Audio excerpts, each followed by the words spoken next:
That's the gift of life. Hi, Ding Dong. Welcome to Celebrity TV, and congratulations being a first-time father. At Marian, congratulations. Welcome to Celebrity. Thank you. Thanks for having me, Tito Ricky. Anong feeling ng first-time father?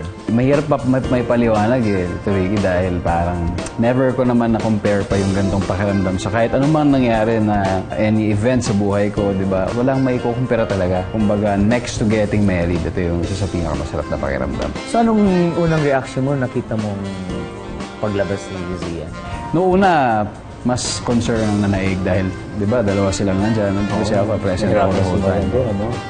So, siniguro ko muna yung safety ng dalawa. Sino bang kamukha ng baby? Sino ka? Mas kamukha nung nanay. Mas kamukha nung nanay. At syempre, yung bata. Ako, masaya ako nakamukha nung nanay dahil... Ako kasi girl naman yan. Oo, tsaka syempre, para sa akin, isa sa pinakapagda talaga. So, dapat may boy ka agad, ano? Ano pang gusto niyo? Apat? Siguro, at least. At least.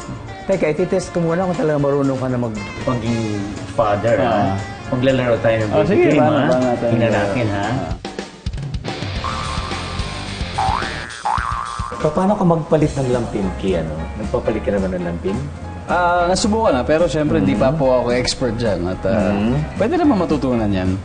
Medyo matigas na katawan nito. Nag-gym yata itong baby na ito. Sige na. Paano ka magkarga, Ki, ano? Well, easy. Oo nga, no? Yun yan, pwede nga. Ilang pounds ba siya tinanong? Below 7. Pero isa pa may sa gatas. So, syempre, iyak na si Zia. Mag-prepare ka ngayon ng ano? Mag-prepare ka ng mapakamalaga. Okay. Set ko. Kung ano yung nakalagay dyan, yun yun, di ba? mag-breastfeed ka na, mag-breastfeed yan. Pero ako tiga-tiga na itong nasa bote. Okay lang, measure dyan, ano? Tapos... Ay, mainit. Tapos ako na. Titigman mo muna. Okay.